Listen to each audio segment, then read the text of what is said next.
Hanif dari kelas D Teologi Institut Agama Kristen Negeri Terajan. Shalom, saudara-saudara yang kasih dalam Tuhan.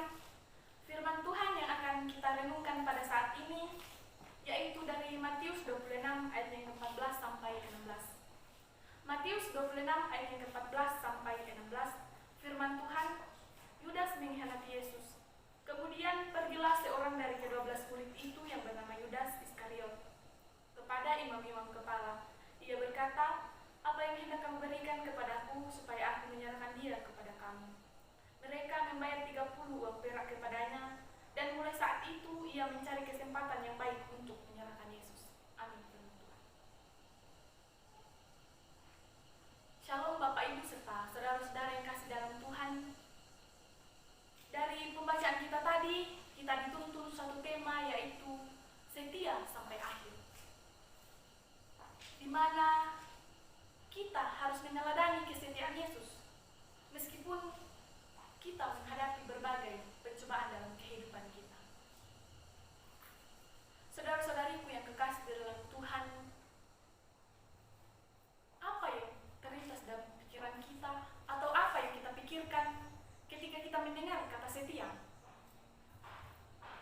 Mungkin ada yang berpendapat bahwa setia itu adalah tidak mendua hati, tidak pelin-pelan, pengorbanan, bahkan tidak berkhianat.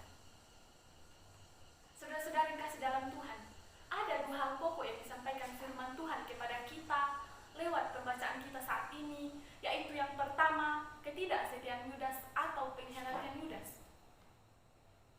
Mungkin ada yang bertanya dalam hati bahwa mengapa Yudas tidak setia atau mengapa Yudas mengkhianati Yesus? Jawabannya ada dalam pembacaan kita saat ini, di mana Yudas mengkhianati Yesus tak lain hanya karena uang. Dia juga ingin dikenal oleh orang banyak. Hal itu dilakukan Yudas hanya karena dia tidak memiliki identitas yang jelas, dia tidak memiliki jati diri yang jelas. Saudara-saudariku yang kekasih di dalam Tuhan, sebagai orang yang hidup di zaman modern ini, begitu banyak hal yang membuat kita tidak setia kepada Yesus. Begitu banyak hal yang membuat kita berkhianat kepada Yesus, seperti yang dilakukan Yudas dalam pembacaan kita saat ini. Realitasnya di mana orang-orang menghalalkan berbagai macam cara untuk mendapatkan uang, sehingga banyak terjadi korupsi, perselingkuhan di mana-mana, bahkan ada orang yang rela pindah agama hanya karena uang. Ketidakjujuran terjadi di mana-mana, ketidakadilan terjadi di mana-mana. Saudara-saudariku yang kekasih di dalam Tuhan, apa yang harus kita lakukan dalam menghadapi realitas yang semakin memprihatinkan ini? Mari kita renungkan dalam kehidupan kita masing-masing. Nah, yang kedua yaitu kesetiaan Yesus di tengah ketidaksetiaan muridnya. Saudara-saudara yang kasih dalam Tuhan, hidup ini memberi banyak kesempatan kepada kita. Cara kita menghadapinya tergantung pada diri kita masing-masing. Bagaimana cara kita mengasihi apa yang kita cari di dunia ini. Dalam pembacaan kita saat ini, dijelaskan bagaimana Tuhan Yesus mengasihi murid-muridnya. Meskipun dia tahu bahwa murid-muridnya akan mengkhianati dia, akan menyangkal dia, bahkan akan meninggalkan Yesus. Tetapi Yesus tetap setia mengasihi murid-muridnya, tetap setia menolong murid-muridnya, bahkan memberikan kesempatan kepada murid-muridnya untuk bertobat. Pengkhianatan yang dilakukan oleh murid Tuhan Yesus dalam pembacaan kita saat ini adalah hal yang sangat menyakitkan. Begitu juga dengan kita yang hidup di zaman modern ini.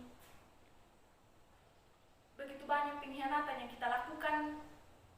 Kita menghalalkan berbagai macam cara. Kita melakukan segala sesuatu untuk mendapatkan apa yang kita inginkan. Bahkan ada orang yang bermain kotor hanya untuk mendapatkan apa yang dia inginkan dalam dunia ini. Saudara-saudara yang kasih dalam Tuhan, setia bukanlah hal yang gampang. Setia juga bukanlah hal yang tidak mungkin kita lakukan dalam kehidupan kita sebagai umat yang percaya kepada Yesus Kristus.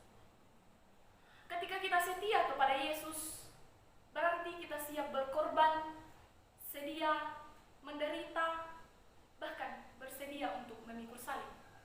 Seperti Tuhan Yesus yang penuh kasih datang ke dunia ini untuk menebus kita, umat manusia yang berdosa. Dia tidak mengharapkan balasan, tetapi Dia menuntun kita untuk bertobat. Dia memberi kesempatan kepada kita untuk bertobat. Saudara-saudara yang kasih dalam Tuhan, firman Tuhan mendatangkan iman. Iman mendatangkan ketaatan. Ketaatan mendatangkan kesetiaan. Di mana kesetiaan melahirkan ujian.